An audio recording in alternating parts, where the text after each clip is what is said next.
lately, in response to my preaching last Wednesday night, when I discussed and emphasized on making a difference in a difficult environment, when people tend to complain rather than compliment, and people tend to become discouraged, to back off, rather than do something. As God's people, we are called, tayo'y tinawag, and commanded, inatasan o inutusan ng Diyos, to make a difference in a difficult environment. I laid down the backdrop of that preaching by sharing with you ano yung mga conditions ng difficult environment. Sometimes it is a toxic culture, be it in the family, in the workplace, in the community, or even in the campus, the school where you work, or sometimes even in the church. Wala na yatang lugar na pupuntahan ka na hindi o kaya walang toxic, mga kapatid. It's a difficult environment, really. And humanly, it is just easy for us to become passive, meaning isolate ourselves and do nothing about it. But if you have the Spirit of God in you, then it calls you to make a difference in a difficult environment. Napakaseryoso nyo. Hindi ba kayo difficult environment? Tignan mo nga yung katabi mo kung difficult environment yan. Sana hindi. Now, in response to that message, nakakatuwa na every time your pastor stands up to preach and teach the Word of God, may mga kapatid na talagang not only they receive the Word of God, but they respond to the Word of God according to their own context in life. I'm just glad one of our brothers in Claveria posted a picture, not to brag, but to inspire. Etong si Brother Harold, hindi po siya mayaman at hindi niya kailangan maging mayabang. Hindi po siya yung tao na you talk about professional, mataas ang tungkulin, maganda ang trabaho, white-collar job. He's just a simple guy with a family, with 3 kids. 3 ba yung anak nila, Harold? 3, no? At 2 kids. Ibig sabihin, 1 is on the way. That's a prophecy. So, they have 2 kids, and they are beginning a life as a family. But what really touches my heart is his response to the Word of God. Sapagkat, with his very simple life, with the very little things that he had, tinanong niya sa Diyos, Lord, ito yung message ni Pastor. We live in a difficult environment, and I am called to make a difference. I may be a simple guy with not many resources, with no strong influence, network, or connection. But he asked, Lord, how can I make a difference in my own simple way, but the best way possible that I can do? Kaya alam niyo pong ginawa niya sa linggong ito, pakita mo nga yung picture. Libreng sakay around Claveria Centro. Tricycle lang po, wala siyang kotse. Wala po siyang SUV. Wala siyang aircon na sasakyan. Yan lang po ang tanging binigay sa ngayon na sakay ni Edward, ni Harold, at saka ni Janine. So inisip niya, sabi niya, Lord, how can I make an impact in our community? So nagpa-print po siya ng libreng sakay around Claveria Centro. So nagsimula siyang umikot. Lahat ng mga pumapara sa kanya, libre ang sakay. Kahit saan pa dulo ng daigdig sila tutungo. Ihahatid po niya sila doon sa kanilang lugar. At may nagtanong sa kanya, sabing ganyan, Sir, sabing ganyan, Brad, Manong, pinunduhan ba ni Mayora itong tricycle mo? Hindi po pinunduhan ng gobyerno. Hindi pinunduhan ni Mayora. It is just coming from a Christian who knows he has a responsibility to do good to men so that he can bring others to the Lord Jesus Christ. Brethren, if a simple guy like Brother Harold can do it, how much more with you who have more resources than him, who have more influence than him, who have a bigger circle of network of relationship than him. In his simple way, but the best possible he can, he did it. And if he can, the grace of God in him is the same grace that works in us. You can as well. Maganda yan, no? Libreng sakay. At alam po ninyo, in spite of that, next slide, kung may picture pa dyan, meron pa. Ayan. You know what he did? In exchange sa libreng sakay, dala po niya yung ating gospel trucks. At lahat ng kanyang isinakay, yan, mga estudyante, karamihan, binibigyan po niya ng gospel tracts. He used this good, simple act which may seem insignificant to some, but meaningful to God. Not only he did good, but he did share the gospel. Ayan o, mga kapatid, I pray that God will bless Harold with a bigger car. Siguro dapat ang ibigay ng Diyos sa kanya, kung patuloy niyang gagawin ito, jeep. Kaya, Brother Harold, nandiyan ka ba sa Claveria? Sa church, pakita nyo nga. Tumayo ka nga, Brother Harold. Where is Brother Harold? Nasaan ka, Brother Harold? Nag-a-usher? Okay, nag-a-usher. Nagsundo pa? Pambihira, Nagsusundo pa hanggang ngayon? Okay. We are going to give Brother Harold a 1,000 pesos gift. What do you think? Bigyan natin yan. Naniniwala po ako that there is no reward for excuses, only efforts.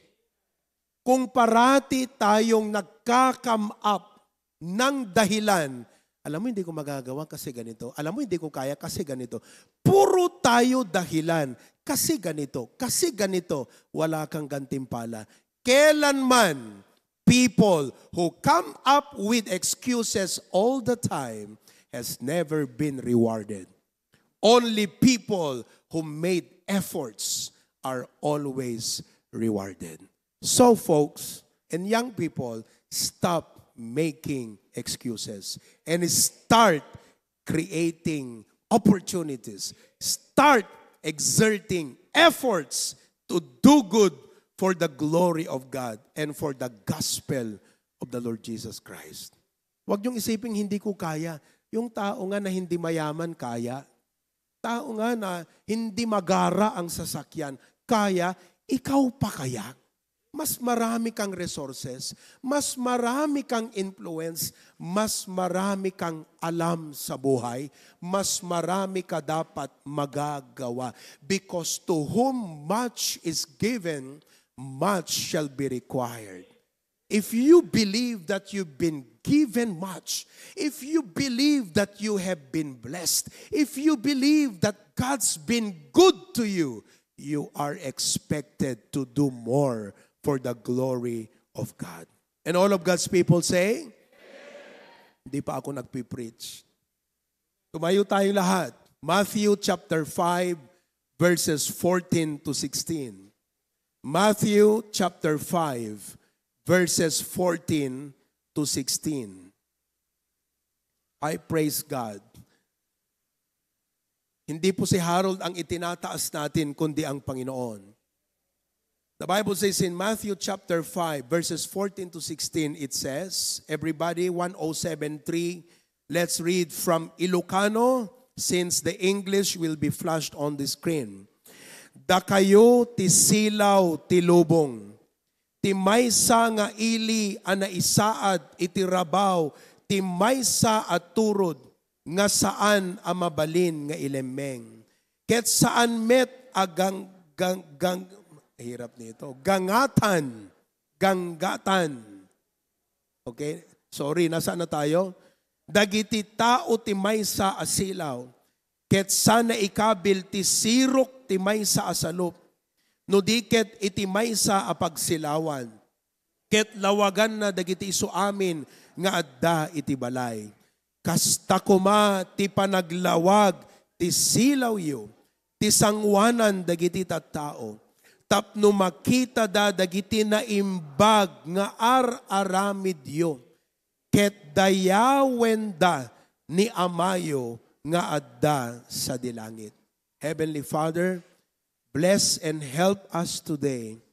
I know, I may not know that there are other folks in our church who may not be vocal, but they are doing good works in their respective communities and areas of influence. And for that, they are shining, dear God. And we thank you for the testimony of Brother Harold today. He did not post it to brag. He just wanted to inspire and encourage fellow Christians to do good for the kingdom of God. I pray that you will bless this message. May we be moved and convicted today. In Jesus' name, amen. You may be seated. I discovered and I have observed that one of our greatest hindrances and problems as Christians is selfishness. Ang palagi nating iniisip ay ganito, what's in it for me? Nobody joins a business or a work or a company without any form of reward or compensation in return.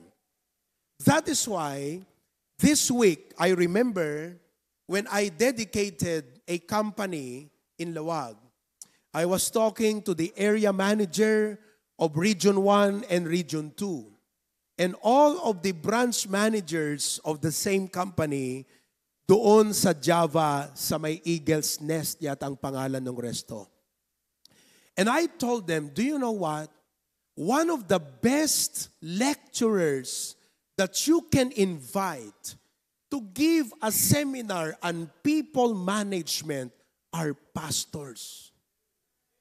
Kung nais niyong mag-imbita ng lecturer na magturo at mag-motivate sa mga tao ninyo, ang isa sa mga pinakamagaling na pwedeng magsalita sa team building nyo ay pastor. And I justified it. I said, you know why? Because here's the difference. Your employees, they come to work to get. Our members, they do not come to church to get. They come to give. And yet they come. Do you realize the level of motivation that our church members have? Hindi sila pumupunta sa simbahan para maswelduhan. Hindi sila nag-a-attend ng prayer meeting, ni nag-i-involve sa mga gawain para masweldohan.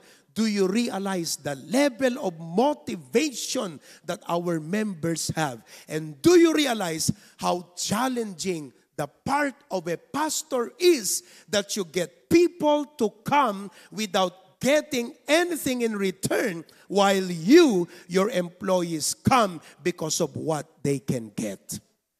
You talk about people motivation and people management. Pastors are one of the best. Naunawaan ninyo, mga kapatid? My point is this: as Christians, hindi po tayo yung katulad ng trabaho. Napupunta ako dyan because of what I can get. As Christians, it's not about what's in it for me, but it is about making a real impact. Alam po, another problem that I have observed, why Christians do not seem to shine, do not seem to really make a difference in their workplaces, in their families, in their communities, is because of the idea and mindset na mahirap. It's really difficult. Our area is hopeless. Pastor, you don't know, my job is very toxic. Let me give you a story and illustration. A man bought a small solar light. Alam nyo naman ang ibig sabihin ng solar light. He tested it in his room during the broad daylight while the windows are open. Not like this. So you can see a natural light coming from the sun. Nung binuksan po niya yung kanyang solar light, sabi niya, palpak naman. Hindi naman maliwanag. He failed to realize that light was meant to shine in the dark and not in broad daylight. My point is this: the darker the night, the brighter the light. When you come up with this excuse, my job is toxic, the people around me are negative, don't complain. Look at it as an opportunity to make a difference because Jesus Christ is in us. That's why the Bible says, let your light shine. We have the light. The environment is dark. And the darker the night, the brighter the light. So gusto ko po at nais ng ating Panginoon na yan ang iuwi nating inspirasyon sa ating puso. Na sa mga respective places natin, instead of going with the flow, instead of being consumed by the system, we have Christ in us, the Spirit of God in us, so that we can make a difference wherever we are. I know what I am talking about. I will share with you in a while. And I hope the same way, one day, you know what we are talking about. I want to remind each and every one of us that we are not only saved from something, we are saved for something. Hindi lang po tayo iniligtas ng Diyos mula sa kapahamakan ng kasalanan sa impyerno. That alone is a great work that God did for us. Amen po ba? But God did not only save us from hell. He saved us for something. So if you are saved today, two ways. One, God saved you from hell, but He saved you for a mission. Sabihin mo nga sa katabi mo, may misyon ka. Naunawaan po niyo mga kapatid? Now, when we talk today about good works, like we read in that scripture, let your light so shine before men, that they may see your good works. Let me qualify that when we talk today about good works, it's not about earning salvation. Many people are simply religious at mabait, masipag, gumagawa ng mabuti para maligtas. But to us, it's about displaying the love and the power of God that works in us in a very practical way. Wala silang Bibliang nababasa, pero nakikilala nila ang Diyos sa pamamagitan ng ating mga buhay. Today, in light of God's Word, I would like to show you the 5 powerful results of good works. The title of our message is Making a Difference Through Good Works. I have in mind many Bible verses like Ephesians chapter 2 verse 10. If you could put that right now. Ephesians chapter 2 and get ready with Titus chapter 2, 11 to 13.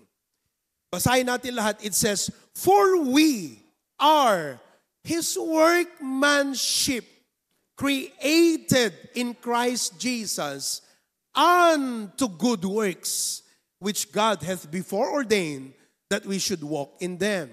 What does that verse mean? Hindi po yan creation ng iyong physical, biological feature. Yan po ay spiritually born again tayo because of the Lord Jesus Christ. Meaning, upon the moment that you have received Christ as your personal Savior, you are created in Him unto good works. Titus chapter 2. "For the grace of God that bringeth salvation." Let me just pause in there for a while. Parang hindi nyo na-appreciate yung salvation. A while back, I was telling my Bible study in Australia. I started the talk at 7:30. I said, you know what?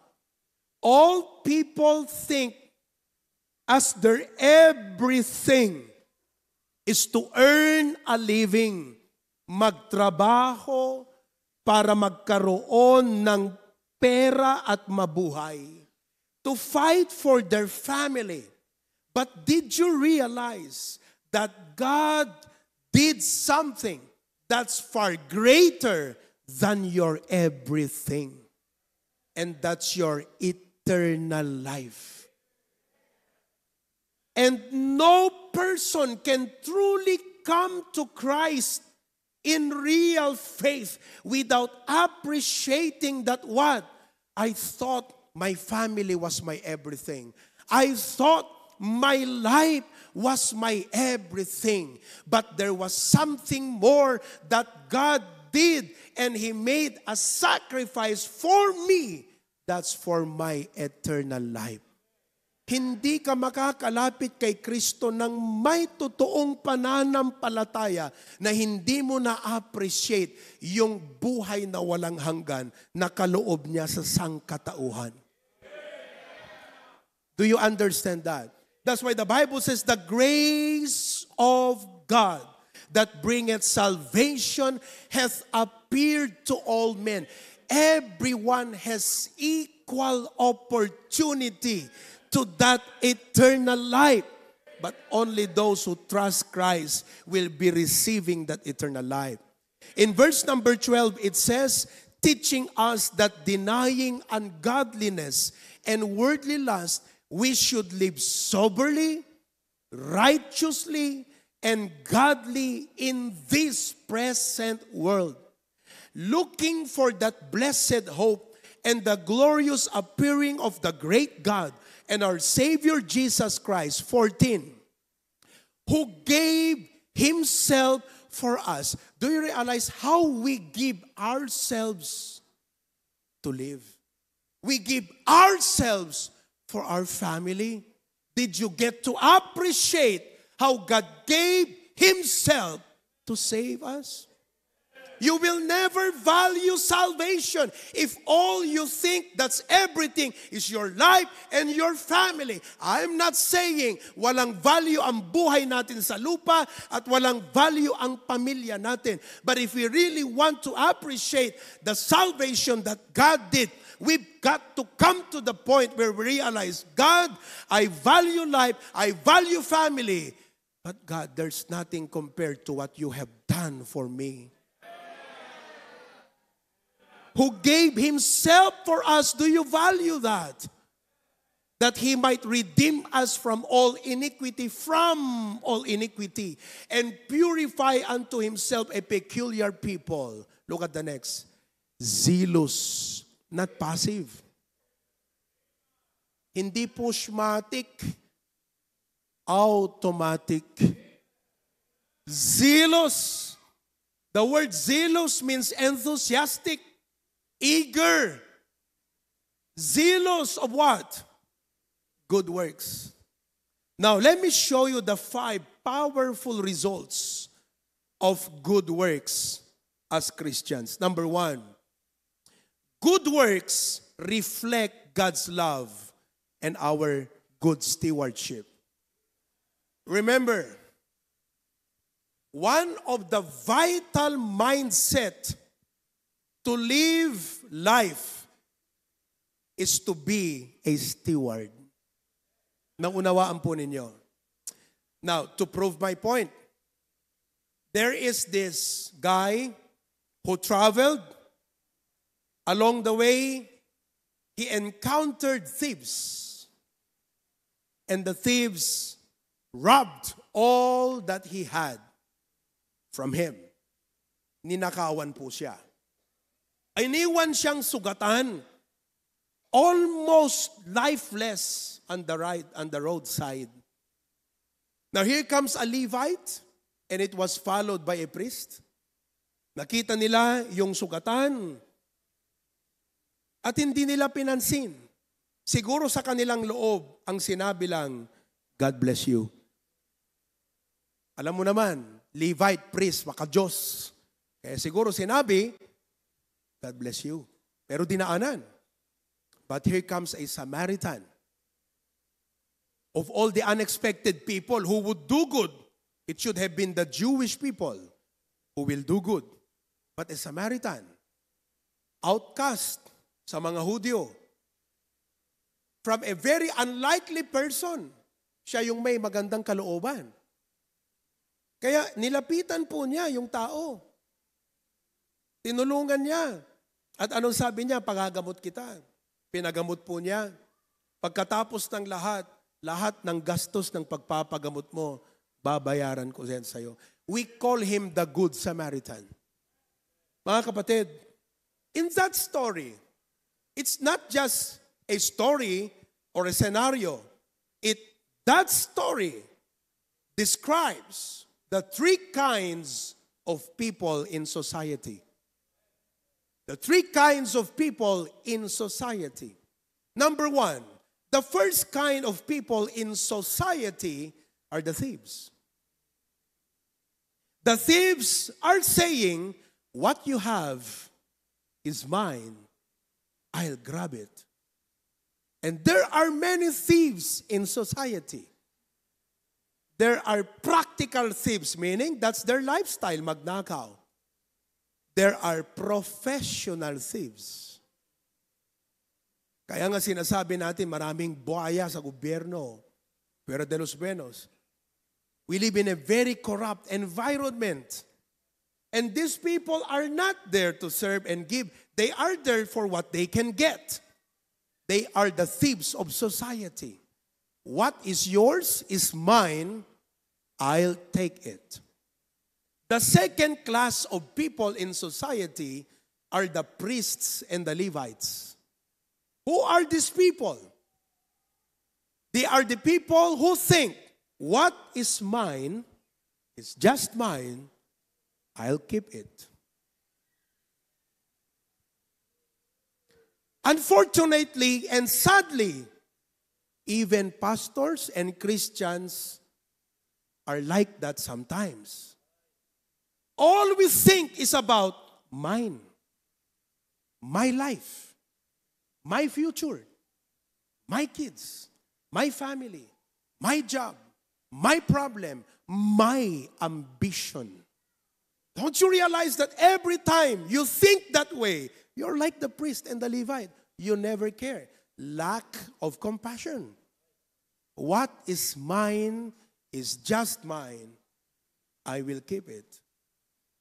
But the third class of people in society is just like this Good Samaritan, where he said, what is mine is God's. I'll share it with you. Alam ko na ang nasa akin ay pawang ipinahiram lamang at ipinagkatiwala lamang ng ating tagapaglikha at Diyos at Ama sa langit. Kaya't kung anong meron ako, given the opportunity, I will not withhold it. I will share it. My question to you today is, which of those three classes do you belong right now? Tayo ba yung thieves? Tayo po ba yung priest and Levite? Or tayo po ba yung Good Samaritan? This message is trying to teach us to be a Good Samaritan.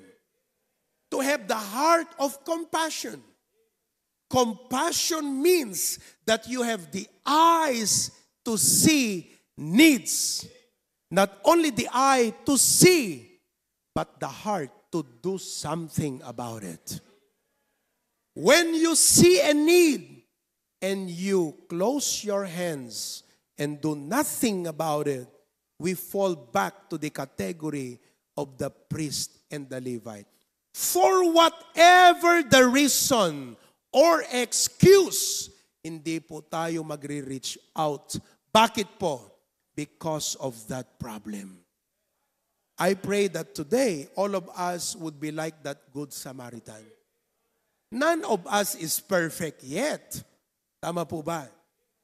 But I hope na pag-uwi natin, sabihin natin, Lord, when there is opportunity, hindi ko ipagkakait ang kabutihang loob na pwede kong magagawa sa aking kapwa. It's my stewardship.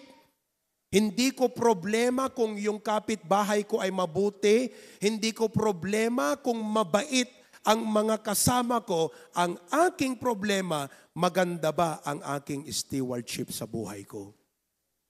Do I reflect the love and compassion of God in my life? And all of God's people say? Amen. That is point number one.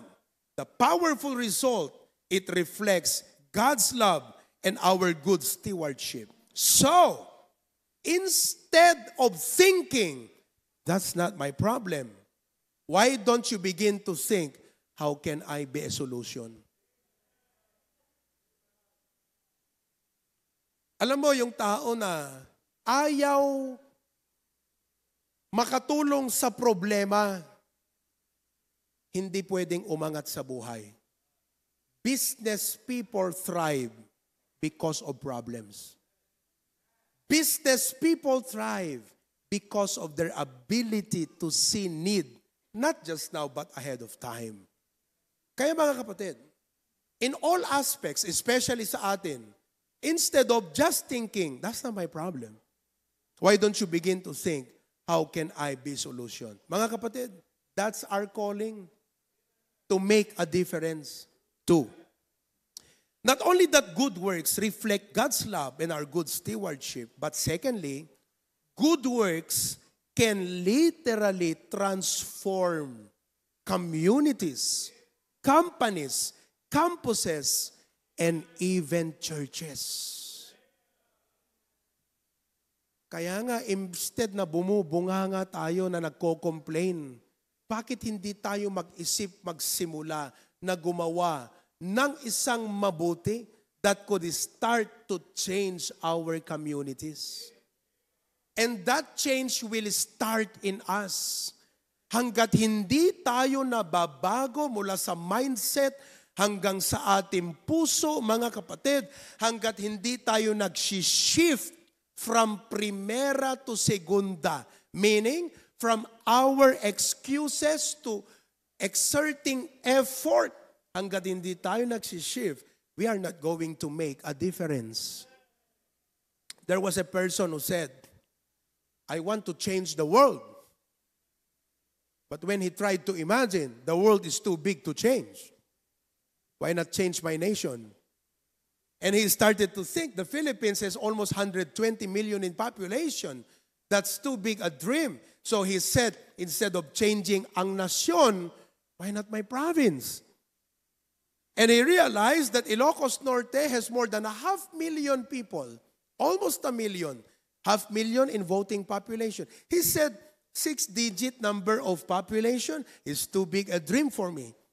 So he said, okay, why not change my local government, my municipality? Naisip niya ang Bacara, 38,000 na ang populasyon. Sabi niya, mahirap to, mayayabang ang taga-Bacara, malalakas pa ang boses, matitigas pa ang ulo, mahirap ko yatang gawin ito. So he said, okay, if I cannot change my municipality, I can start with my barangay. He said, pambihira itong mga kabaryo ko, mga chismosa, mga ganyan. Napakahirap to. Okay, sabi niya, mahirap. I'll start with my family. Then he looked at his wife, then he looked at his children, and he said, I cannot change them. Maybe, he said, I'll start with myself. So he started a self-reflection, and he prayed to God, and God changed him. When he changed, the family noticed the change. The family followed the change. The neighborhood noticed the change in the family. Sapagkat yung pamilyang to, mapamot agipadigon kadigitay chismosa. Itong pamilyang to, mapamutan agited iti vegetable kadigitay mangububur kadakwada. So the neighbor started to change. And then the neighborhood was noticed by the whole barangay, and the barangay became excellent. Na-notice ng buong munisipalidad, and it became a ripple effect. Brethren, listen. When you go home today, I hope the first person to change is not you pointing to your wife or to your husband. Instead of you telling, I wish my husband will change, I wish my wife will change, I wish my parents will change, I wish my neighbors will change, I wish my pastor will change, I wish this person beside me will change, I wish the mayor will change. Instead of wishing for everyone to change, why don't you go and say, God, change me. Change my life. Transform my life. Take ownership of that responsibility. And I tell you, it will make a difference.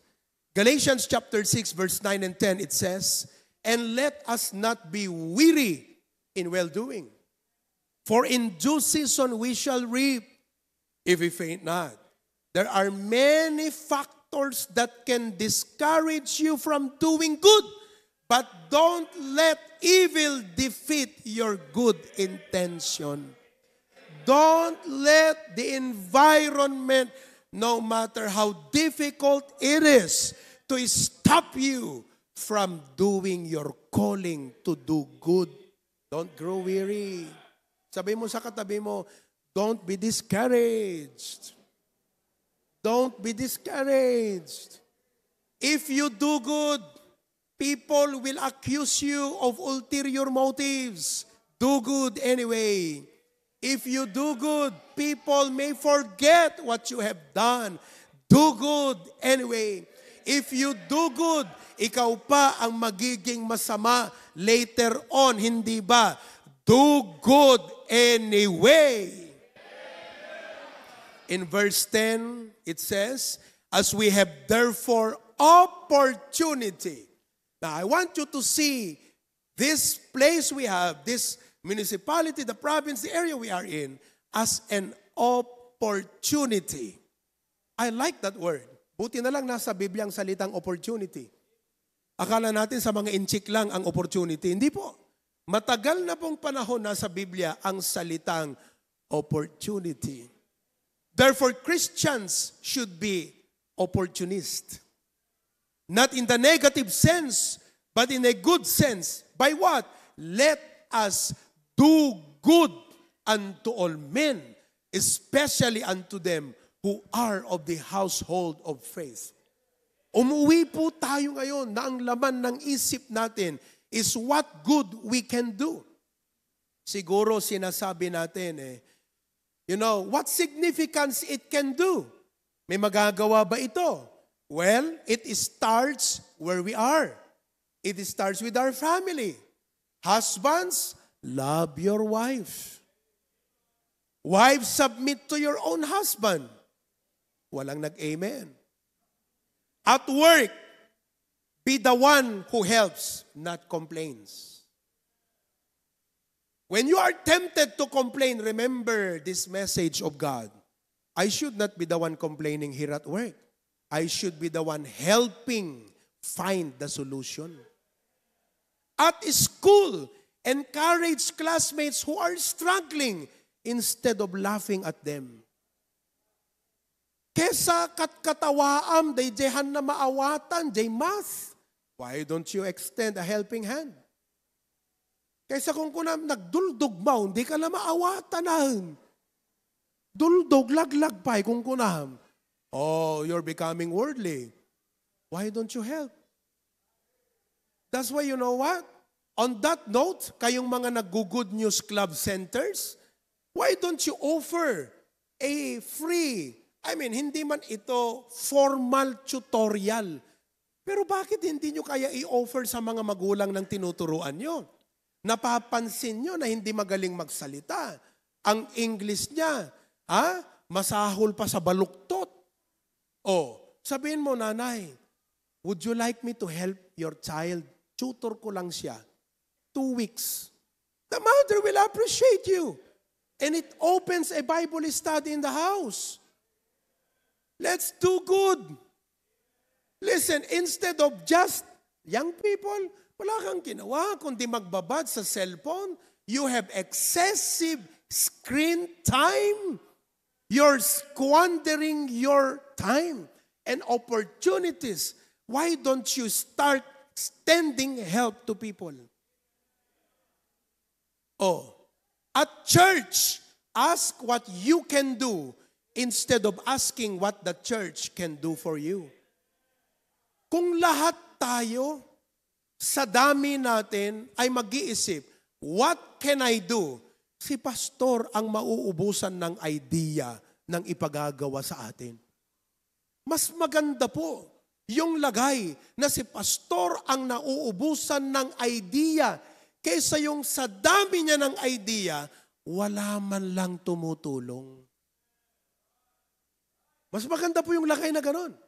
Sa dami natin, Pastor, if there's anything I can do, someone shared with me this week, sabi niya, Pastor, if there's anything I can do to help in the family camp, just let me know. I appreciate. Day nga panakayo preser iti puso kakabsat. Manukada kayon, itinangyo preser ti sarili na, nga makatulong ti church. Nga haantay lang umay makigimong, membro tayo ti papudot tugaw group. Kayong mga anak, ang problema nyo, drug problem. You know what is drug problem? Your parents are dragging you to church. Anyong sa naawatan, nagrigat ayan. Pilpilitin ta kay nga guy-guyuden nga umay kapilya, they're dragging you to church. So you have a drug problem. Sino sa inyo rito ang mga anak na ganyan? May drug problem. Kailangan pampilitin. Bakit hindi ka voluntaryo? Pastor, can I sing in the choir? Pastor, can I learn the violin so I can join the orchestra? Pastor, can I come on Saturday and join the Good News Club? Ang lalakas nyo. Pero ang kakapal ng mukha nyo. Hindi man lang kayo tumulong sa gawain ng Panginoon. Hello?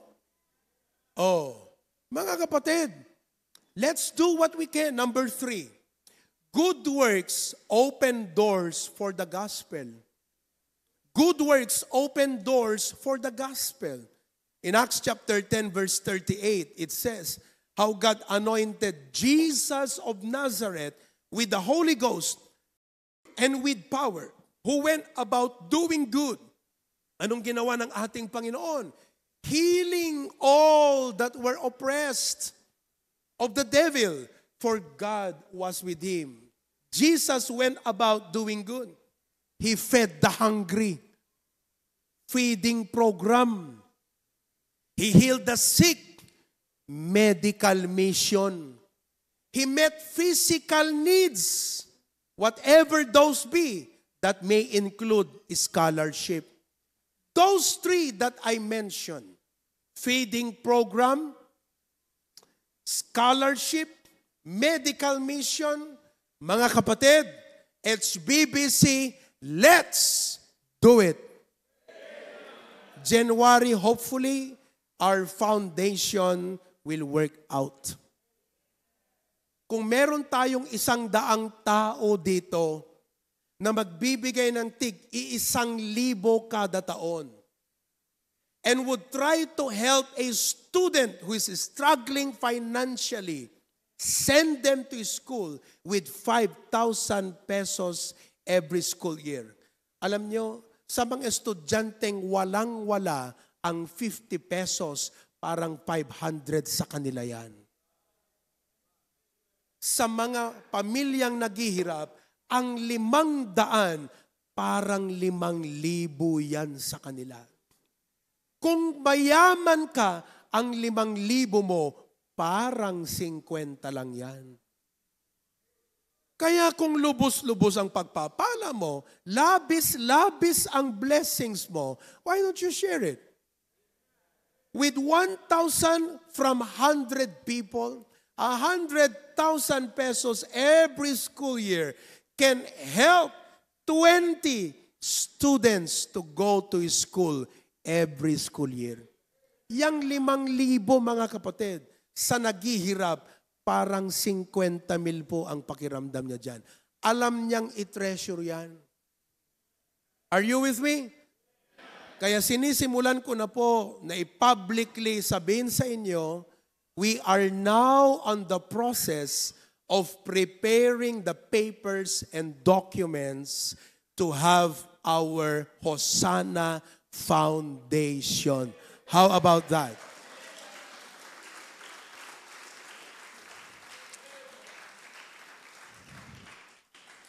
And all of those students will come to church and they will hear the gospel.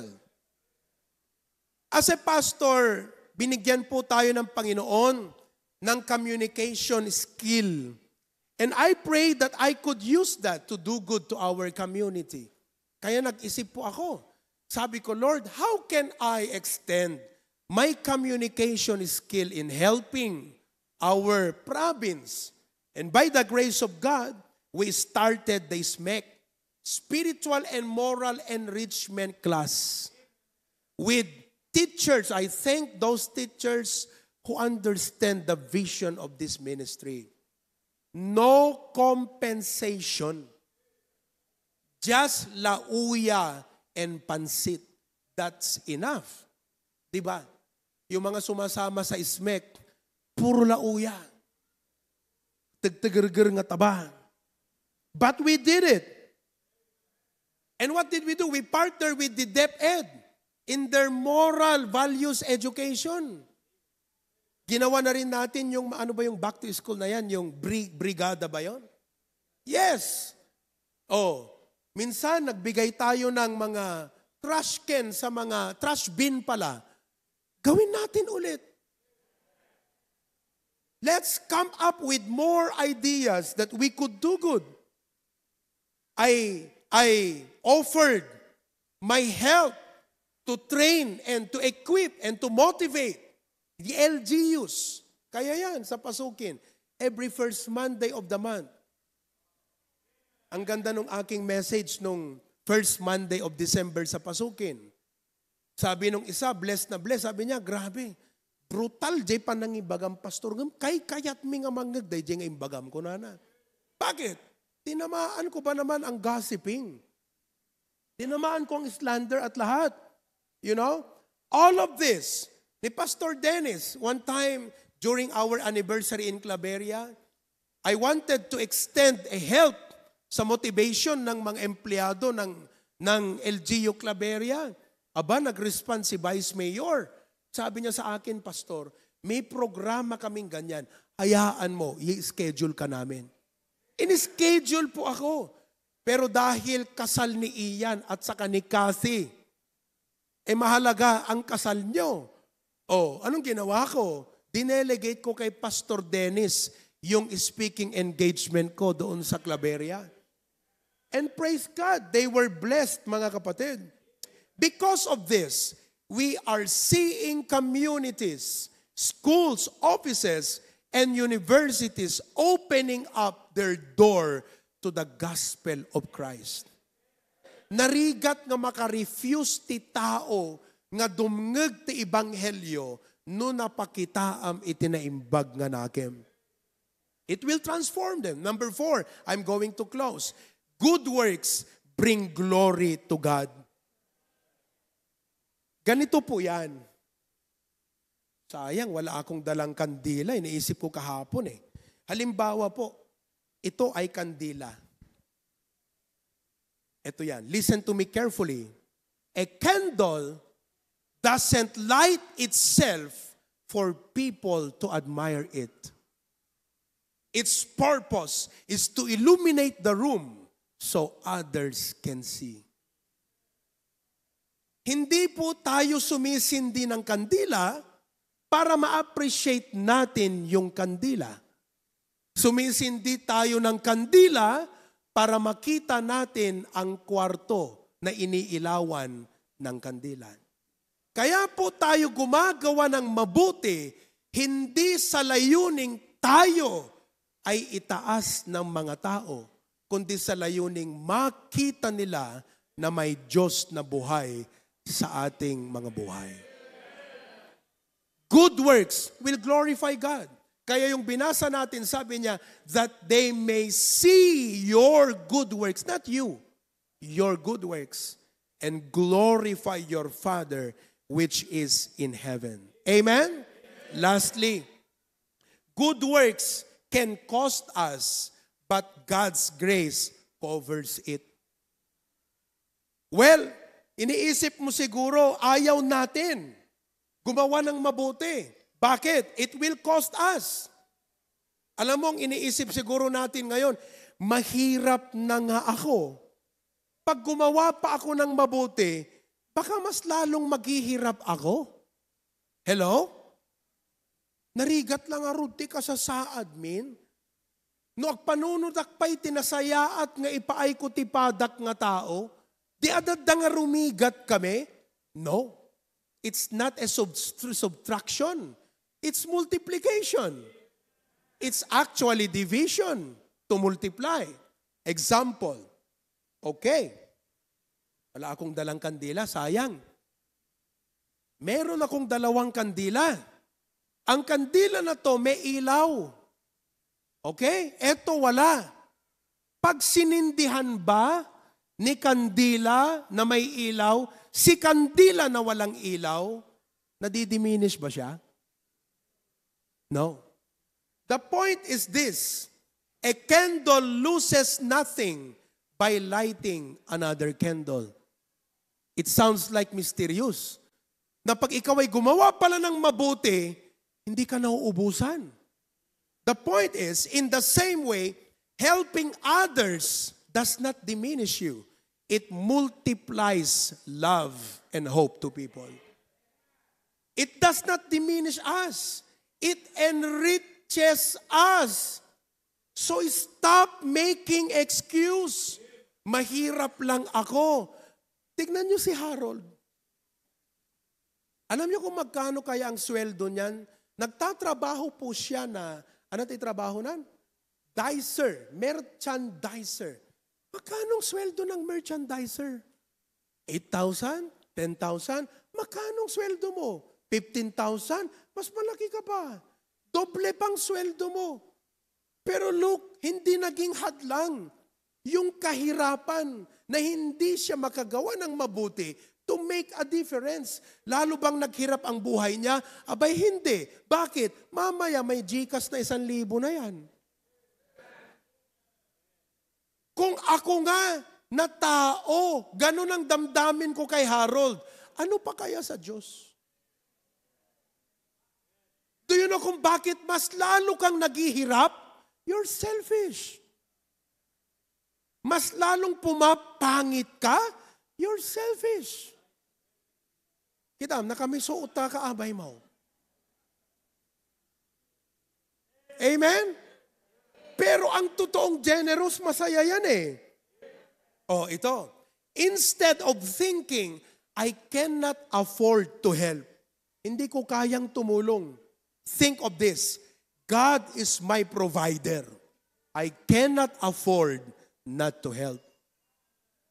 Instead of thinking, what if I lose something?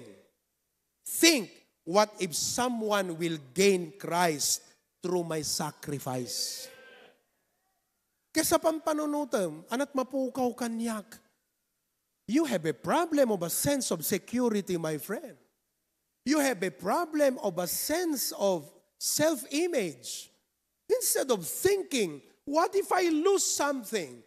Think, what if he will gain Christ because of my sacrifice?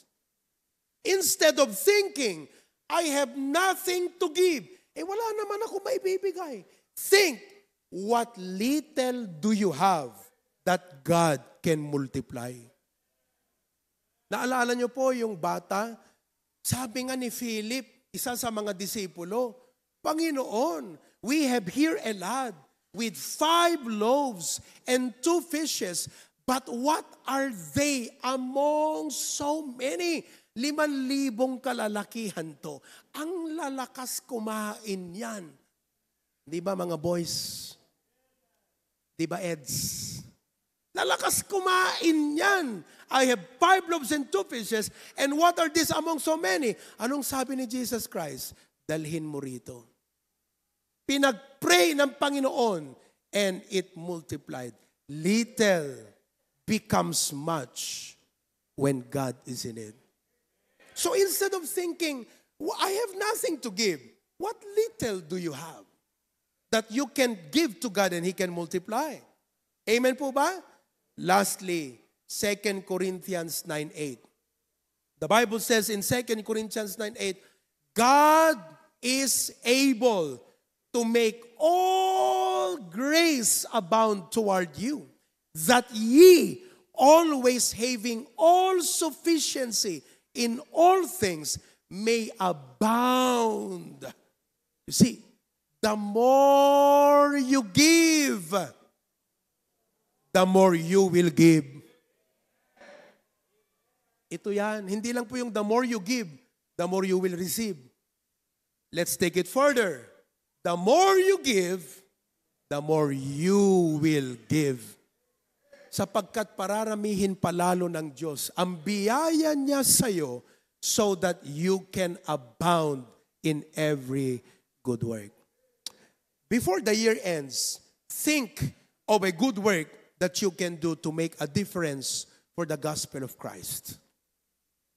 Ngayon, kukuhanin natin yung mga daily bread na in-orders natin. Ano kaya kung yung teacher mo, regaluhan mo ng daily bread?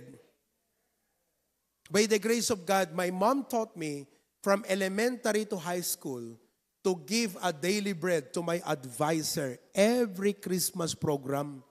Kasi sa school may programang ganyan. Why don't you give them a daily bread? Or bigyan mo siya ng hindi lang daily bread, something tangible din na, you know, for example, bigyan mo siya ng ball pen. Bigyan mo siya anything that you can think. It may be little, but little acts of kindness can turn the heart on for the Lord Jesus Christ. Amen po ba? Umuwi po tayo na hindi lang puro personal na sariling naisip, but let us make a difference by doing good. Baka meron sa inyo, gagawa rin yan. Gagayahin si Brother Harold, walang problema.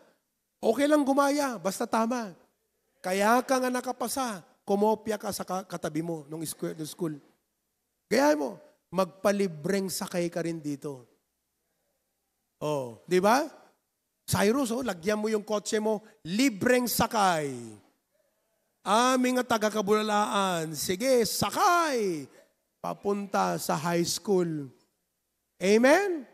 Oh, listen. And please, don't hesitate to share it with me or to share it with everyone.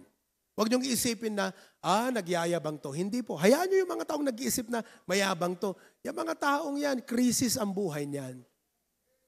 Post to inspire. Amen? Oh, and let's continue to encourage one another. And all of God's people say,